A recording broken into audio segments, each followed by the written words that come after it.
This is TVM. TVM delivers breaking stories, global headlines, and the moments that matter. From exciting sports action to exclusive local events, we keep you connected. Celebrate our culture, people, and voices with powerful documentaries and inspiring stories. Experience premium entertainment, from trending music to urban lifestyle and beyond. Grow your spirit with life-changing messages and uplifting perspectives. Lead the way with bold conversations, fresh ideas, and thought-provoking shows. Wherever you are, whenever you want, watch TVM on all your devices. TVM, your world, your network.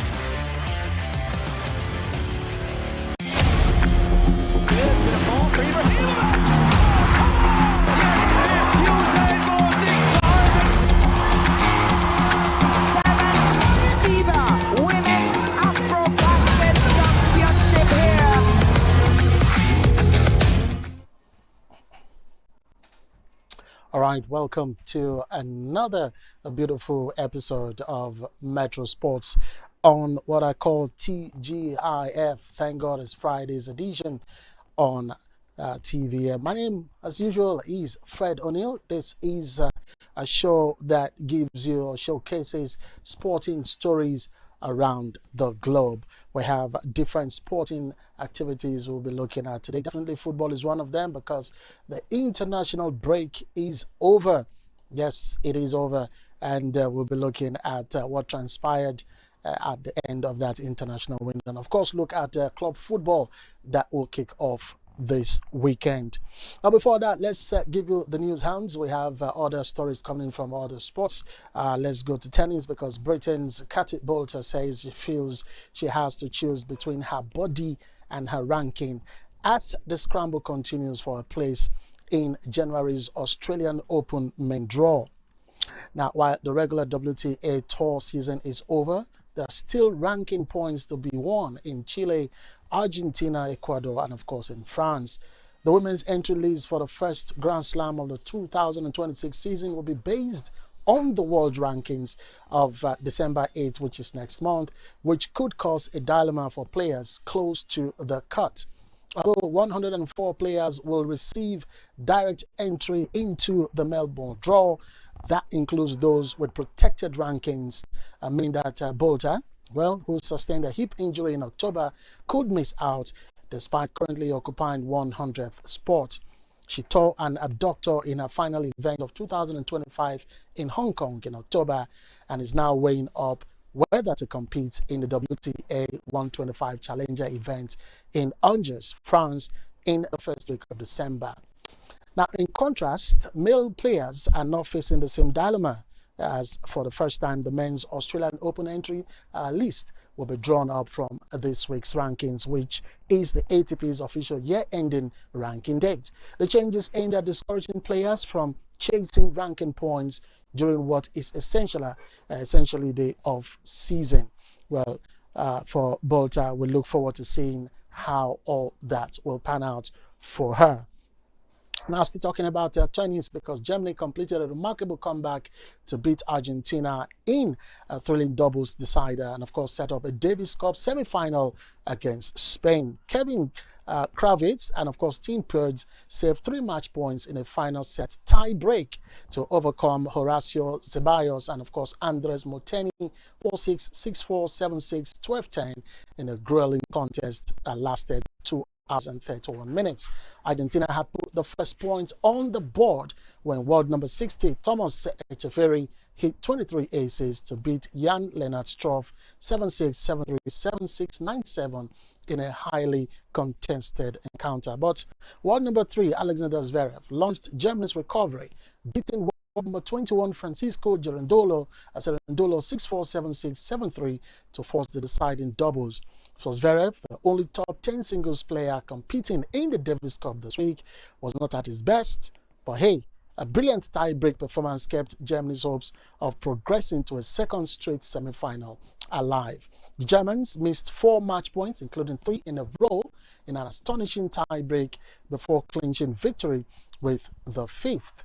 Germany last reached and, of course, won a final in 1993. Now, earlier on Thursday, Spain brushed aside the absence of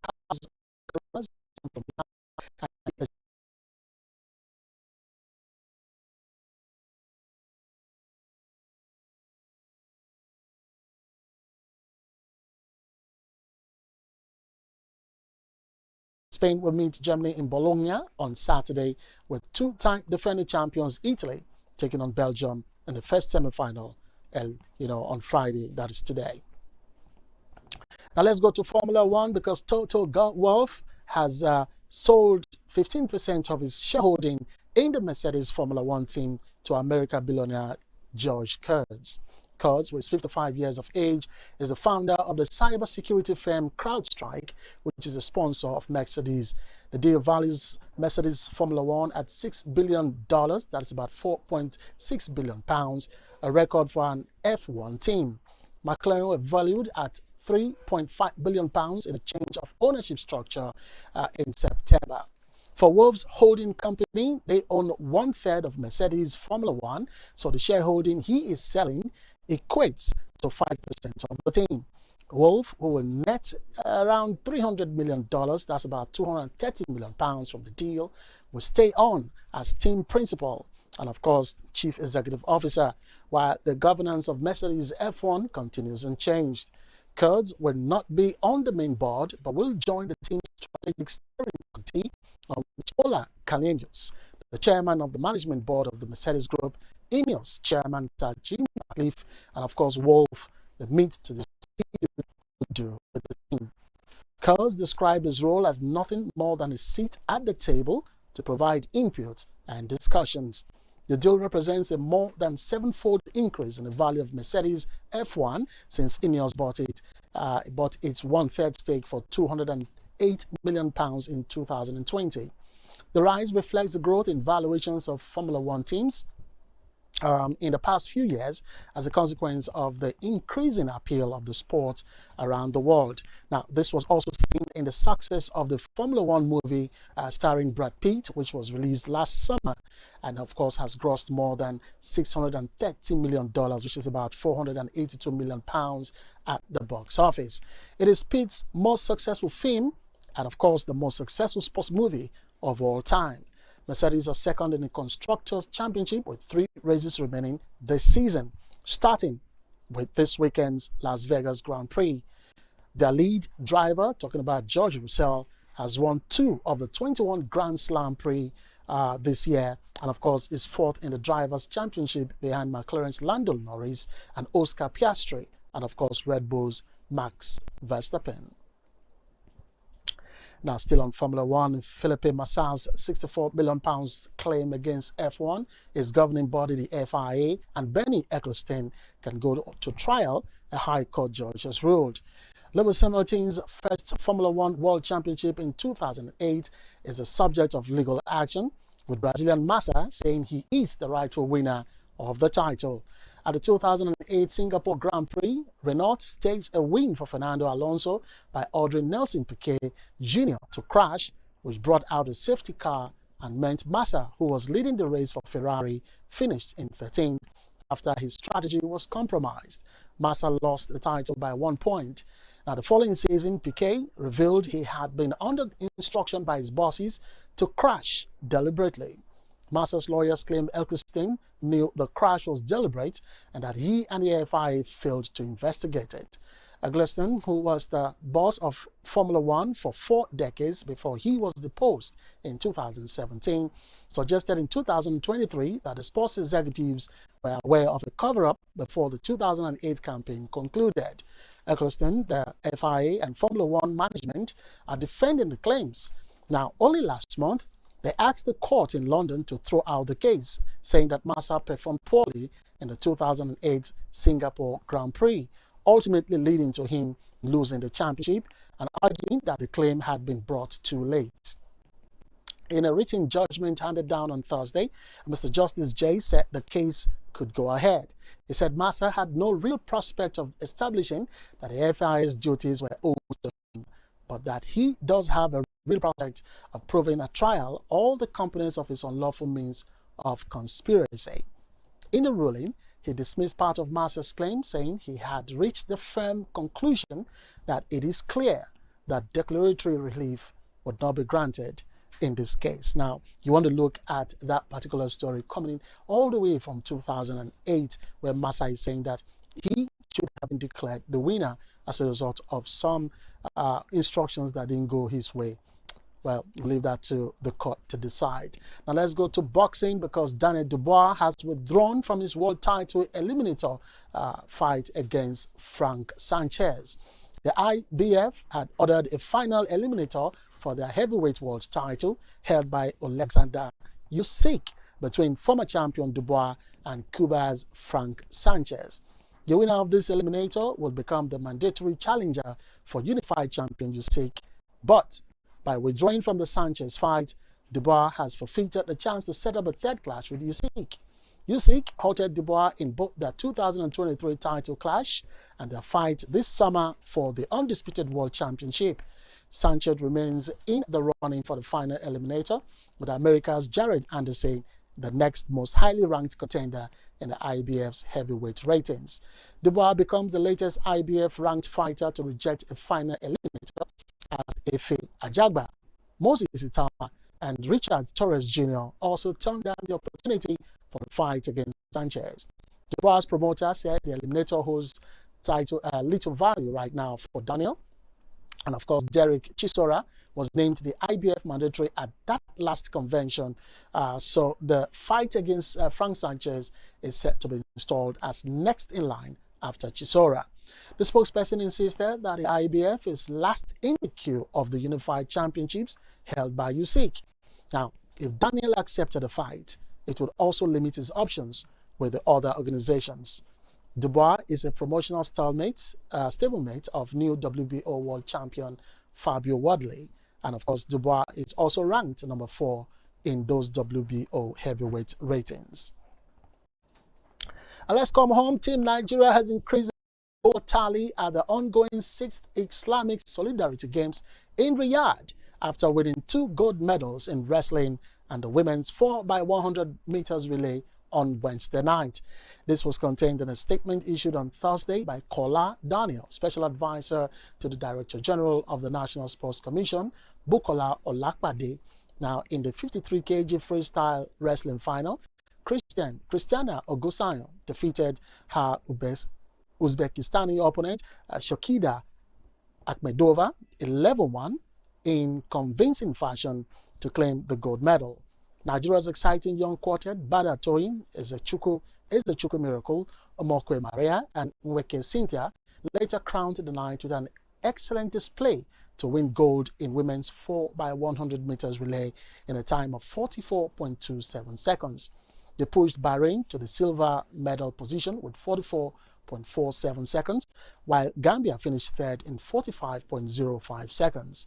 Nigeria also won an additional 2 silver medals and 3 bronze medals. In the men's javelin throw, Kure Adams won bronze, while in the men's 400 meters, Badmus Atanda also claimed a bronze medal. In the women's 400 meters, Patience George finished second behind her Bahraini opponent, while in the men's 4x100 meters, the team of John Caleb, Chidera Isiako, Ezekiel Asukwo, and James Emmanuel finished third. In wrestling, Messina Genesis lost a gold medal match in the women's 50 kg freestyle final to Aktenge Kunimajeva of Uzbekistan 5-1, settling for silver. Team Nigeria has now won a total of 8 gold, 10 silver, and 7 bronze medals, with more expected in para-athletics and para-powerlifting. And now to some football matters from the home side. The Nigerian Premier Football NPFL has directed Katsina United to play their remaining home matches for this season in Ilorin. They were initially banished to the new Jos Stadium following the crowd trouble that marred their home clash with Barao FC. The NPFL, in a letter addressed to the club on Thursday, stated that the Rashidi Stadium in Ilorin will henceforth serve as their home ground. Katsina United will host Enyimba in a match day 14 fixture this weekend. They lost 2-0 to Niger Tornadoes at the Bako Kotangura Stadium, Mina, last weekend. The Challenger Boys currently sit in 13th position with 17 points. Still on the Nigerian Professional Premier League, Enyimba have rejected reports claiming that the club imposed a 50% salary cut on players following the defeat to Wiki Tourist, describing the story as false and irresponsible. The clarification came after a widely circulated report alleged that the 9-time NPFL champions had issued a pay cut notice to the squad and suspended the coaching crew in response to Sunday's 1-0 loss in Aba. The club has already parted ways with technical advisor Stanley Eguma and his assistants after a poor run of results, but insisted that no financial sanctions were approved. In a statement, Enyimba said the claim of the salary slash was entirely fabricated. The club explained that it had not authorized, initiated, or implemented any form of wage reduction and urged supporters to dismiss the report. The club added that it remained committed to the highest standards of professionalism in its dealings with players and staff. They expressed concern that the allegation originated from a media platform that made no attempt to verify the information through official channels. The denial comes amid wider scrutiny of internal changes at the Aba club. Remember, Enyimba confirmed earlier in the week that Eguma had been asked to step aside along with his assistants while the club reviews its performances after a difficult start to the season. Assistant coach Lawrence Okeagbu has taken interim charge as the team prepares for match day 14 fixture. Now, former Super Eagles goalkeeper Ike Shoromu has urged the Nigerian Football Federation to begin early planning for the 2025 African Cup of Nations after the national team's failure to qualify for the 2026 FIFA World Cup. Nigeria were eliminated from the Africa World Cup playoffs after a 4-3 penalty defeat to the DR Congo, a match that ended 1-1 after extra time. The result confirmed the country's absence from successive World Cups following the failure to reach Qatar in 2022. Shoromu urged the NFF to take decisive steps to strengthen the national team's structure and rebuild confidence. He said it was important for officials to shift their attention to the forthcoming continental challenge. He stressed the need for early and effective preparation, noting that the competition is fast approaching. In his view, there is now a clear expectation from Nigerian supporters for the team to respond positively after the World Cup disappointment. Shoromu, who was Nigeria's first-choice goalkeeper at the 2002 World Cup, said the disappointment was widely felt and stressed that the national team must now learn from the experience. He explained that the players and supporters shared the same frustration, noting that much about the performance and the overall preparation for the playoffs had fallen short. He also reflected on the issues that contributed to the defeat, saying the team's approach before the match lacked the necessary organization, saying in terms of preparation it was a little bit sloppy, adding that early planning should become a priority ahead of future major tournaments. Now, the newly appointed Atalanta head coach Rafael Palladino has said Ademola Lookman remains a central figure at the club. Lookman's future with Atalanta remained uncertain after he pushed to leave the club for Inter Milan in the summer. The winger was involved in a touchline role with former head coach Ivan Juric earlier this month. The Nigeria international has been linked with a January exit from the club, and Palladino, however, stated that the 28-year-old remains part of his plans. Lookman is crucial, according to him, and Palladino said he looked at Lookman as well as all the others who were on national duty. That Lookman presented himself very well, and the coach went on to say he will evaluate his role based on how he performs in training. Atalanta will be away to champions Napoli on Saturday. And still on football matters, former England striker Ian Wright does not think some people are ready for a black superstar following the media treatment of Jude Bellingham. The Real Madrid midfielder has drawn criticism in some quarters following his reaction to being substituted during the Three Lions' World Cup qualifying win against Albania last weekend.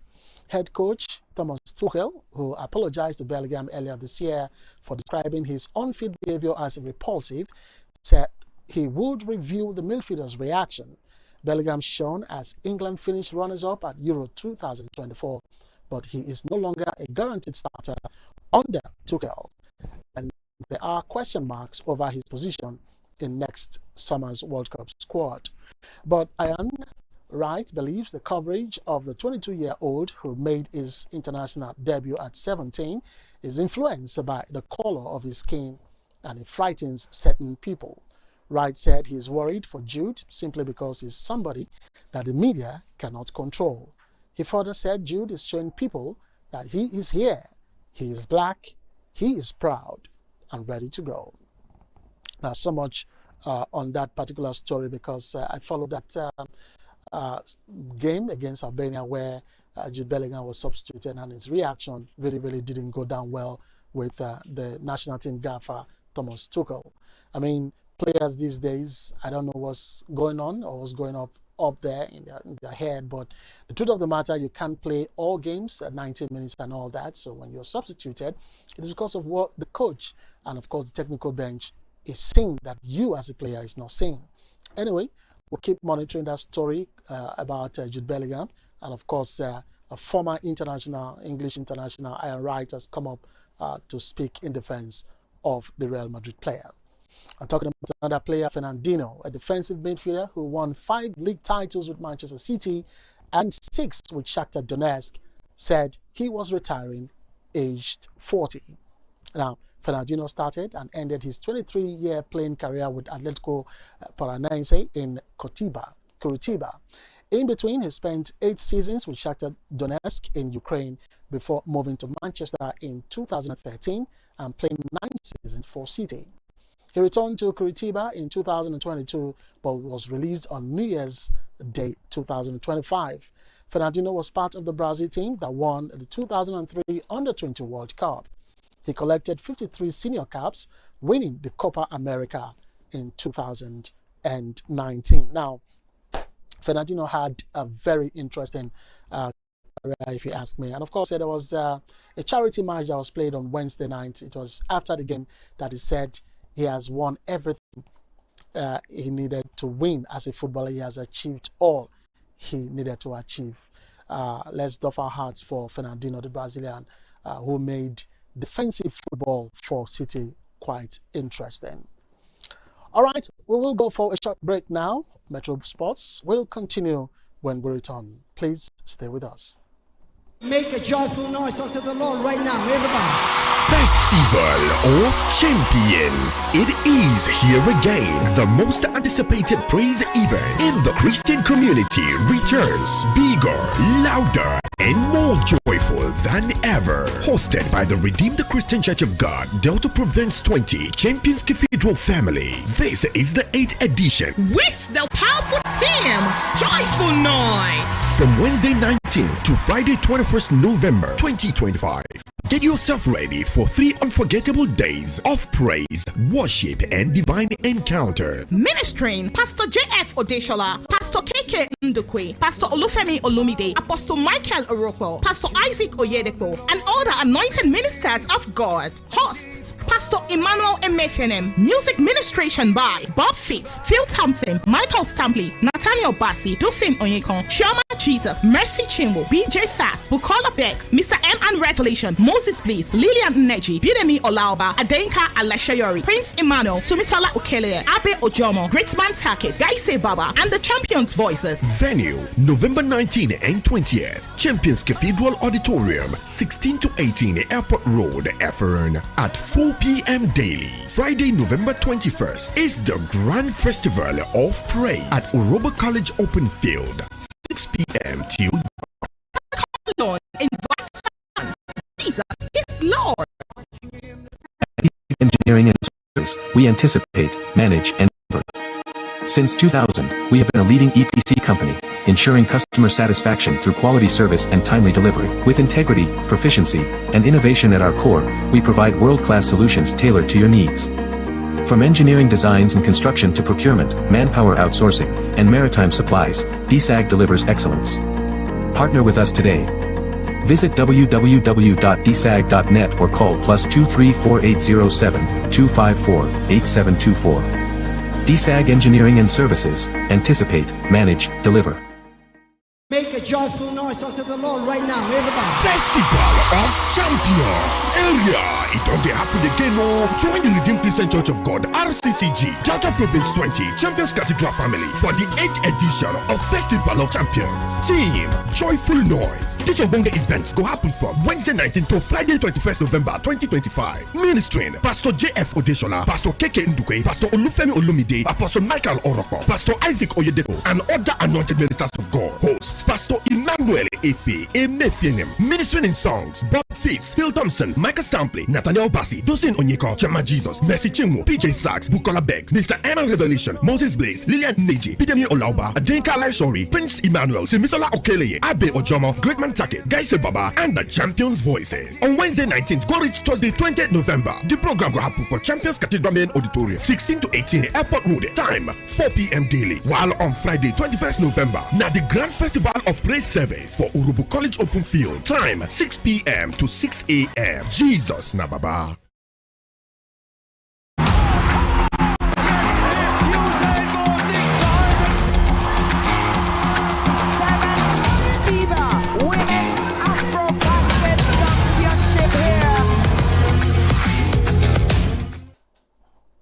All right, welcome back from that break. And before we went on the break, we're talking about football. We're back to football. And this time around, we want to look at the fixtures for the 2026 FIFA World Cup Inter-Confederation and, of course, European qualification playoffs that have been officially announced. Now, with 42 spots already secured through direct qualification, 6 eventual playoff final winners will join them, 2 from the Inter-Confederation playoffs and 4 from the European playoffs.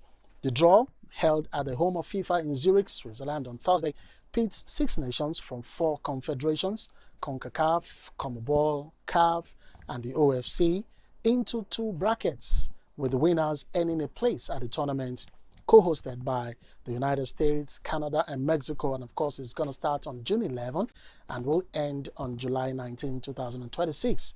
Oceania's New Caledonia, FIFA ranked 149, will face CONCACAF's Jamaica, ranked 70 in one of the semi-final fixtures. Now, the winner of the tie will meet the Democratic Republic of Congo, DR Congo, that is ranked 56, who have been seeded directly into the final due to their higher ranking. Now, the Inter-Confederation playoff fixtures, you're seeing on your screen, the New Caledonia will take on Jamaica, while Bolivia will take on Suriname. By the way, that's the smallest country, Suriname, the smallest country to ever grace the World Cup.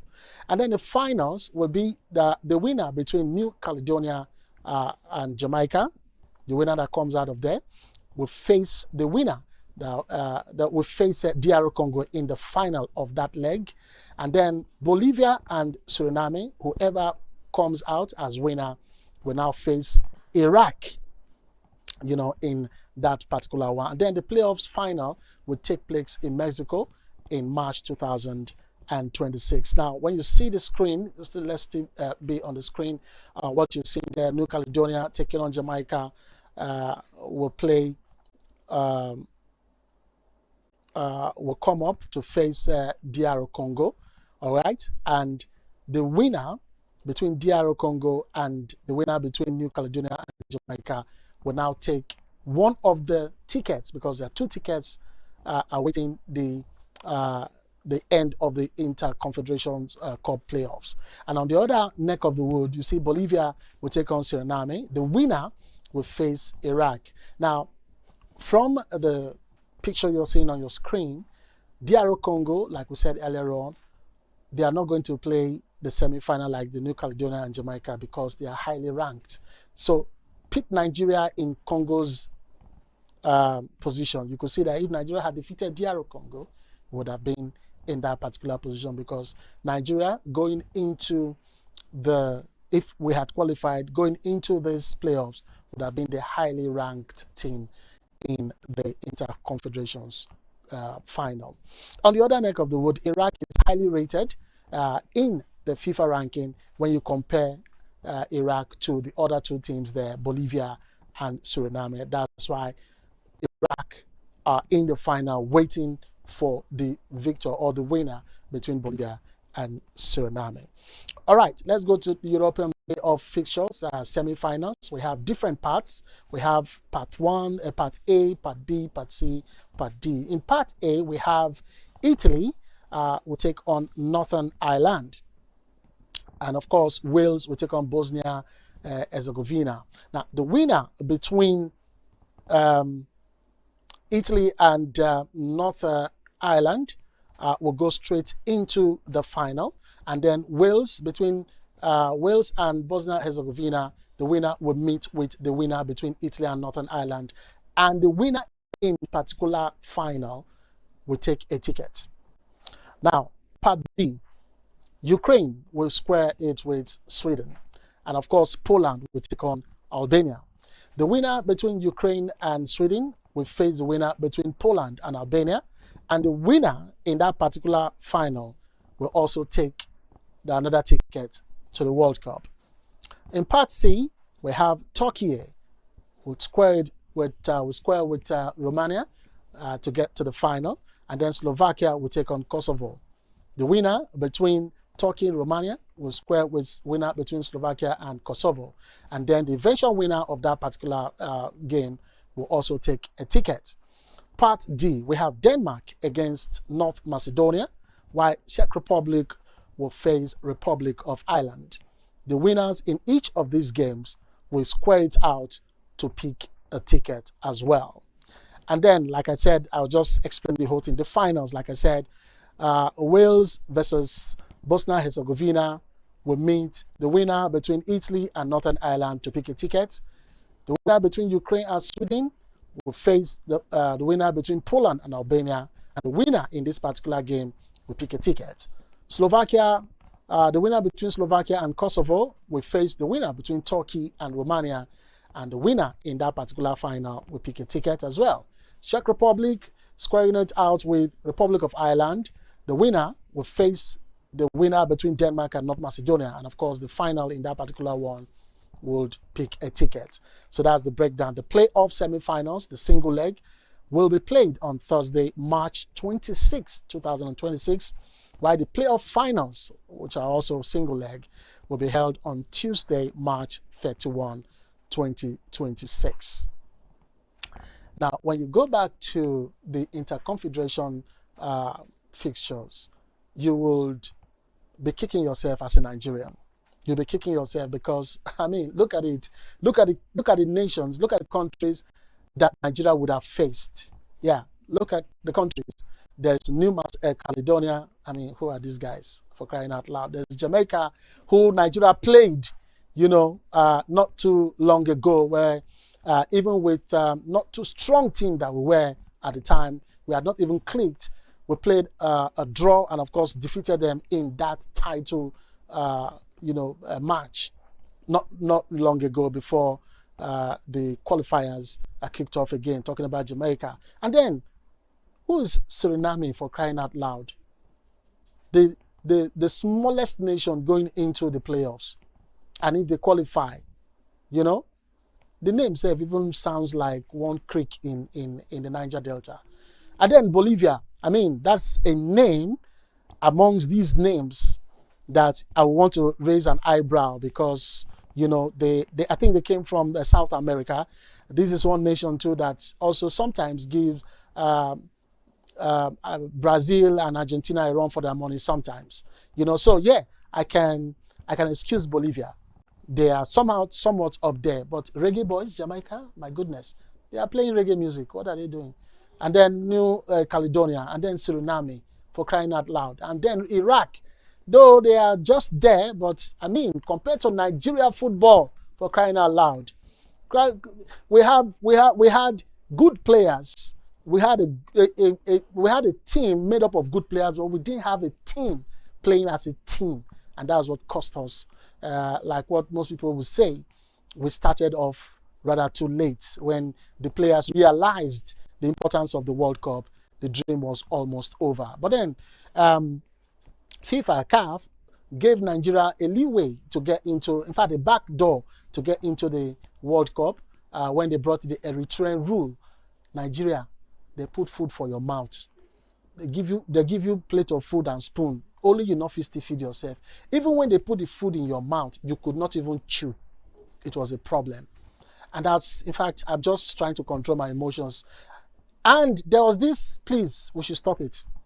Wherever this thing is coming from the media, wherever it is coming from the media, I don't know where this whole thing is coming from, that some members of the DRO Congo team, had some drugs-related issue, and they are looking into all that. CAF and FIFA are looking into that. And if a player is tested positive, and when they find their samples and all that, then they will be withdrawn, and Nigeria will take their place in the look. We should be ashamed even bringing this kind of thing up. That we should not. We are not praying for the fall of a team so that we will take their place. It's a shame. We couldn't do our homework very well. A team that struggled. I mean, look at the way they defeated Cameroon, defeated Nigeria, and you want to say that I don't understand it. Let's just leave it. Let's enjoy the football. Nigeria, like former goalkeeper who was in the sticks, between the sticks for Nigeria in the 2002 World Cup, Ike Shoromo, earlier on in the story we shared with you, has already said, let's plan now. The AFCON is around the corner before we'll see a repeat of what we saw during the World Cup qualifier. All right, let's take our next story and probably be running up with that. And this has to do with the major European football fixtures for today. Like I said earlier on, club football is back, and most persons are happy that, yes, club football is back. So let's just take a look, because we have fixtures coming in from the Spanish La Liga, the German Bundesliga, and of course the French Ligue 1. Let's just take a look at the fixtures that we have today. In the just one game from each of these leagues I just mentioned, 3 of them, by the way, that we'll be looking at, and of course our game that we'll just talk a little about is the one you're seeing on your screen on coming in from the Spanish La Liga. Valencia will be taking on Levante. That game coming up at 9 p.m. And then we also have, that's for today, we also have from the German Bundesliga, that game coming up at 8:30 p.m. It will be Mainz against Hoffenheim.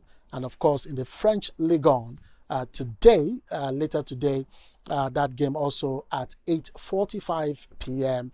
It will be Nice against Marseille.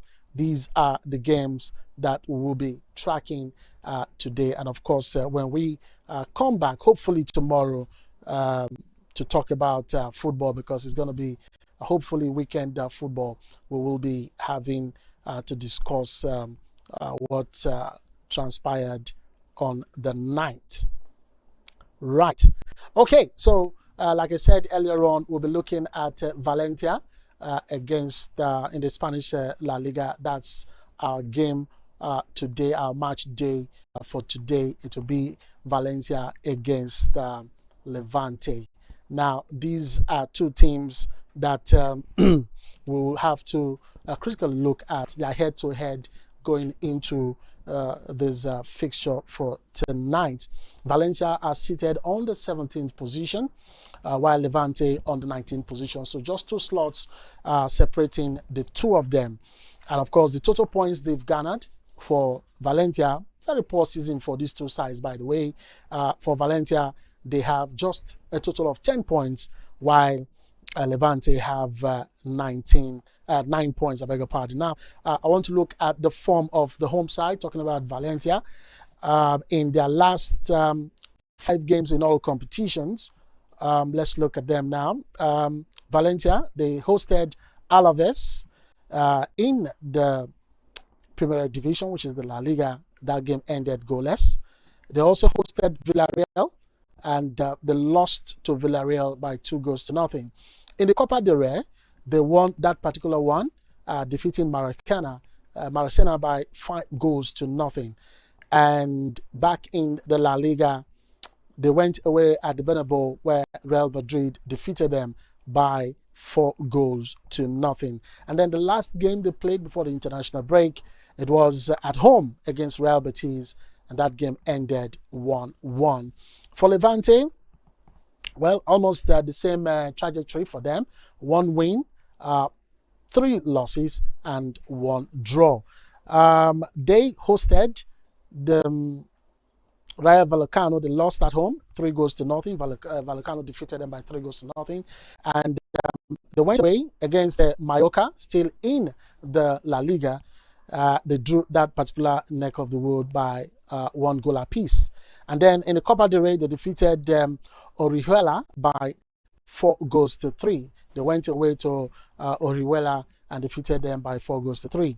And back in the La Liga, they lost at home to Celta Vigo by 2-1. While still at home, okay, they went away this time to Atletico Madrid, where they were defeated by 3-1. Now, in previous meetings, in all competitions between these two sides, Valencia and Levante, they've played 33 times. So you know where to pick this now. They played 33 times.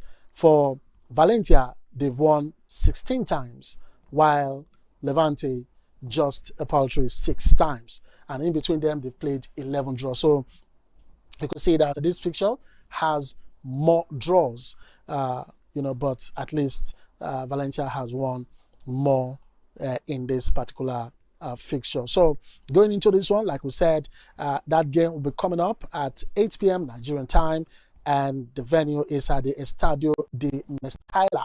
Yes, so that's the stadium for Valencia. So these are some of the games that we will be tracking this weekend, Friday. There are other games going up in other leagues, but we'll just look at the major ones, the 5 major leagues we always look at when we get here, and 3 of them will be putting out some interesting games just to get us back into club football, the Spanish La Liga, the German Bundesliga, and of course the French Ligue 1. We're looking at the Bundesliga to see how Bayern Munich will want to continue that form they are right now. They are in the form of their life, not losing any game so far this season.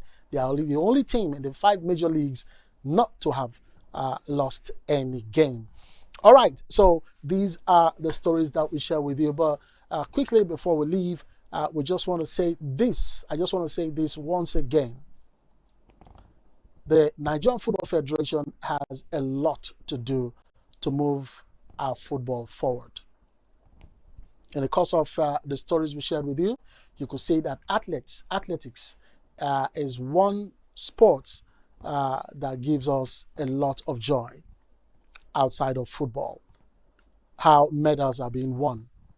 But for when it comes to football, the men's category have been very disappointing of late. I can't remember the last time, we had an under-17 trophy come to this country. The last set of guys that did that was when Osimhen was in that under-17 team, 2017, if my memory serves me right.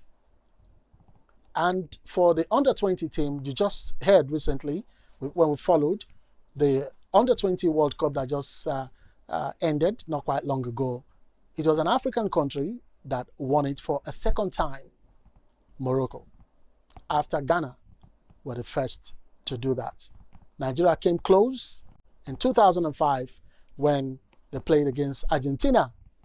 Then we had Mikel Obi on our side, while Argentina had one little magician called Lionel Messi. Well, like I said, the Nigerian Football Federation has a lot to do to move our nation football forward. The women seem to be doing a lot of good for us. You could see in the just concluded CAF Awards, it was all about the women. Chiamaka Nnadozie, the best goalkeeper in Africa. The Nigerian Super Falcons, the best female team in Africa. What more can you expect from Nigerian football, if not the women football doing us proud? They won, at least they are the ones that have brought anything of a better title to the Women's African Cup of Nations that they won in Morocco. we're about to go into the AFCON. Also, Morocco will be hosting. What are we doing as a nation, as a football nation, to ensure that at least to put some smiles on the faces of Nigeria, to put a smile on the faces of Nigerians? What are we doing to ensure that, we get the AFCON title this time around in Morocco? Can we? We got close in the last episode where we played the host nation, Ivory Coast, in the final, and just one little mistake cost Nigeria that trophy. The last time Nigeria won the AFCON was in 2013 when the now late Stephen Keshi was the national team handler. Can Nigeria, with a bunch of good talents as we have right now in the national team, can this team win the Nations Cup? They got close the last time. Can they win it this time? This is a generation of players that might not see a World Cup. The likes of Victor Osimhen might not just be going to the next World Cup if Nigeria qualifies, and that is by 2030. Let's keep our house in order and get this trophy, at least to bring some level of respect in the continent of Africa. We are being mocked at, laughed at right now, because for the first time since Nigeria started going to the World Cup, beginning from 1994, this is the first time that Nigeria would not be going to the World Cup back to back, 2022 and now 2026. I close with that.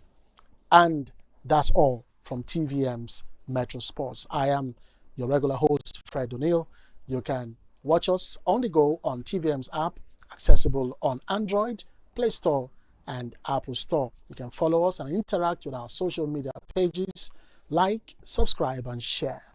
You can see the handles on the screen as you watch. And of course, on our WhatsApp, you can also reach out to us and see, let us know how we are doing and tell us where you are watching us from. All right. So we always say this. Remember that your environment is part of you. Do well to keep it clean.